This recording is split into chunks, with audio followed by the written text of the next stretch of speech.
You know, pain has a peculiar way of becoming a mirror. When someone wounds you deeply, it can make you question everything, your worth, your instincts, your kindness.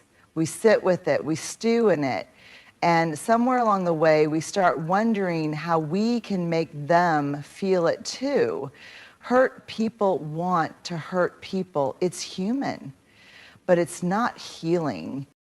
Let's talk about revenge.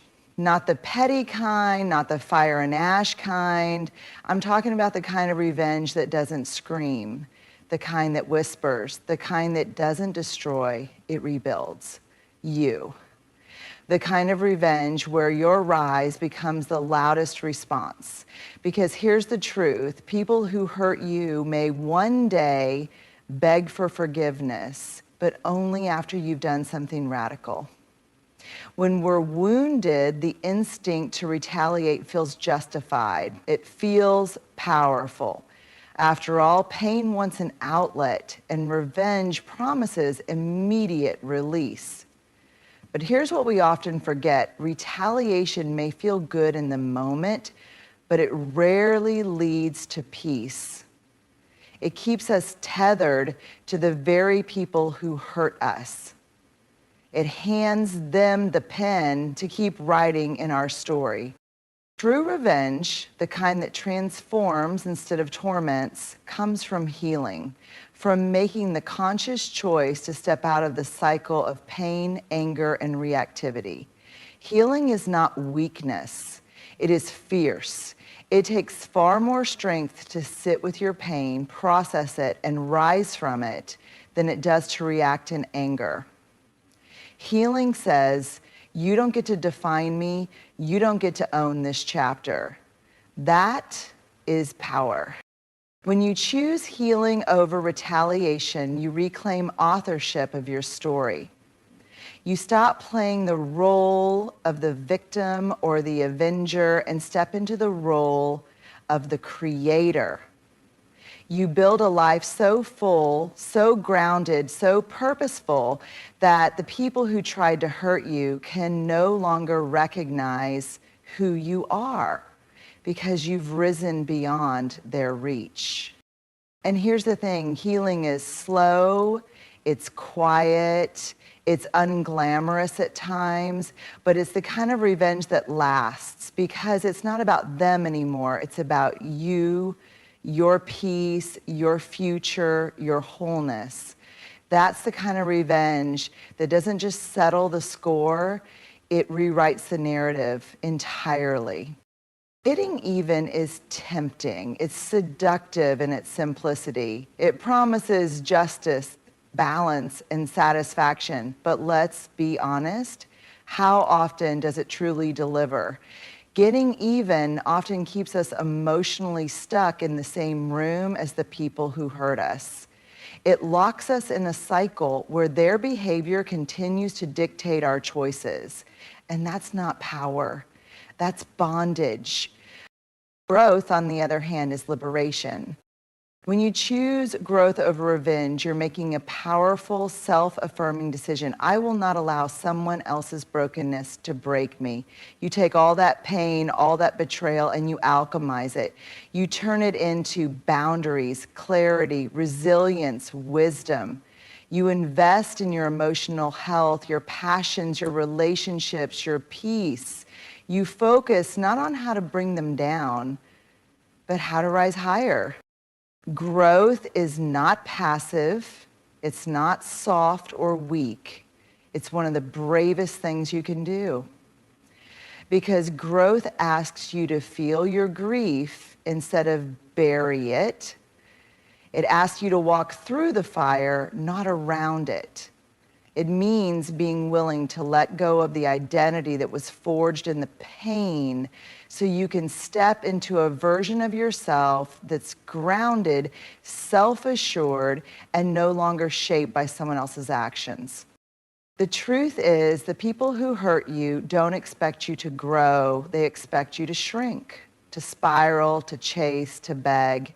So when you rise instead, When you stop engaging in the game and start investing in your becoming, it throws them off balance. And not because you meant to, but because they never imagined that the person they tried to diminish would find strength in the ashes. So no, don't get even. Get wiser, get healthier, get clearer, get free. That is the kind of response they can never undo. That is the kind of victory that doesn't just end a chapter, it starts a whole new book. Pain has a voice, and when we're in the thick of it, it screams.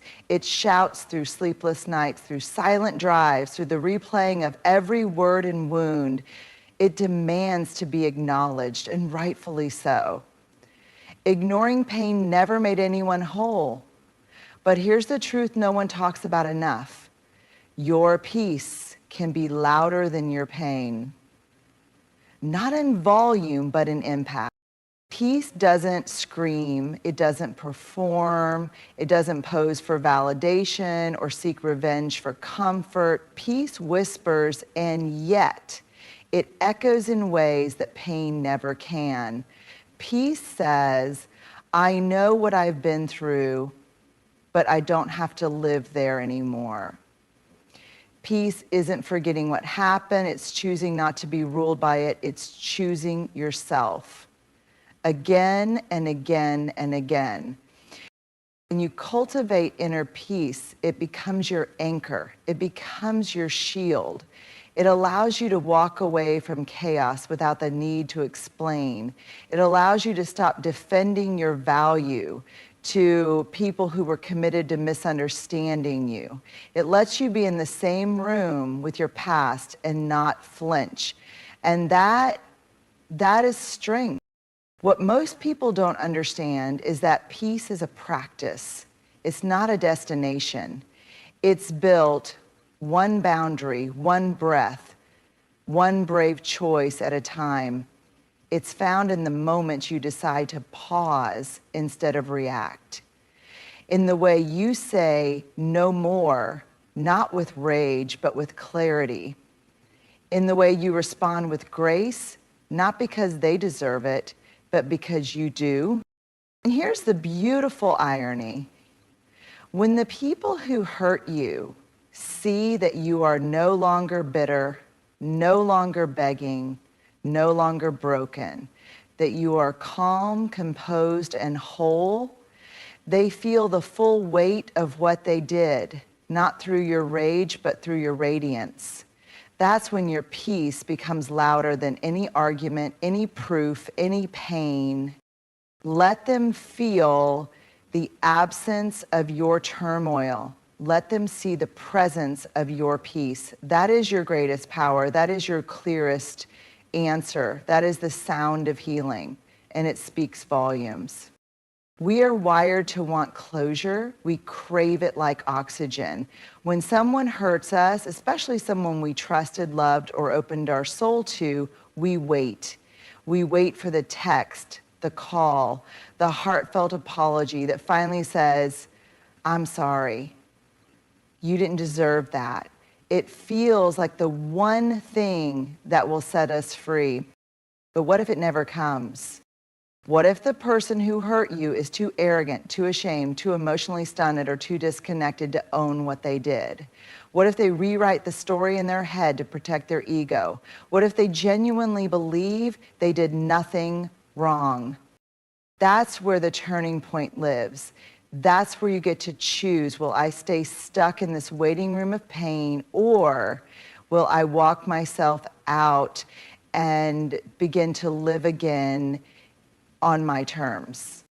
You don't need their apology to move forward. You don't need them to validate your pain for it to be real. You already know what happened. You already know how it felt. And that's enough. Your healing is not dependent on their awareness. It is dependent on your willingness. Willingness to grieve. Willingness to confront the truth. willingness to release the fantasy of who they could have been and accept who they really were. That's where your freedom lives, not in their remorse, but in your release. An apology might feel good in the moment, but it cannot undo the damage. It cannot restore what was lost. It cannot give back the time, the trust, or the innocence. And sometimes when the apology finally comes, it's too little, too late. You've already evolved beyond the need for it. Moving forward without an apology is not weakness. It's the strongest thing you can do, because it says, I am not giving you the power to determine when my healing begins. I am not giving you the final word in my story. Your closure comes from within, from choosing to love yourself enough to keep going, from deciding that the past doesn't get to dictate your future, and from knowing deep down that you never needed their words to validate your worth. You just needed your own courage to walk away and keep walking. Shame is a quiet destroyer. It doesn't shout, it whispers, it seeps into your thoughts late at night and asks questions like, was it my fault? Did I deserve it? What's wrong with me that they treated me that way? And over time, those whispers become a narrative, one that convinces you to shrink, to settle, to stay silent. Shame thrives in secrecy and silence. It feeds off of the lies we tell ourselves about why we weren't enough. But shame only has power when we believe it's telling the truth. And the antidote, the one thing that breaks shame's grip, is self-worth. When you begin to remember who you are, when you begin to believe in who you are, shame loses its voice. Because self-worth says, I may have been hurt, but I am not broken. Self-worth doesn't deny the pain. It reclaims the story. It says, yes, they hurt me. Yes, it left a scar. But that wound does not define who I am. I do. Self-worth isn't arrogance. It's not pretending everything's fine. It's standing tall in the truth of your dignity. It's refusing to internalize the bad behavior of others as a reflection of your value. When someone mistreats you, it reveals their character, not your inadequacy. And here's the quiet revolution. When you start seeing yourself as worthy, you stop accepting crumbs. You stop chasing closure. You stop over-explaining your pain to people who have no intention of understanding it. You begin to set boundaries, not out of anger, but out of self-respect. You begin to speak up, not to be heard by them, but to hear yourself clearly. Shame can't survive where there is truth, and your truth is this: you are enough. As you are, even in the healing, even in the aftermath, even when you feel like a mess. Your worth isn't based on how others see you. It's rooted in how you choose to see yourself. So when shame knocks at your door again, and it will, let your self-worth answer. Let it say, not today, not anymore. I know who I am now. And in that moment, you silence the very voice that once kept you small. That is how you reclaim your life. That is how you rise. We grow up believing that closure is something someone gives us, that it arrives in the form of an apology, a heartfelt explanation, or a final conversation that makes the pain make sense. We imagine the moment. They look into our eyes, own what they did, and say all the right words, and just like that, we're free. But that moment, it rarely comes, and even when it does, it often doesn't feel like we thought it would. Because the truth is, closure is not something they give. It's something we create.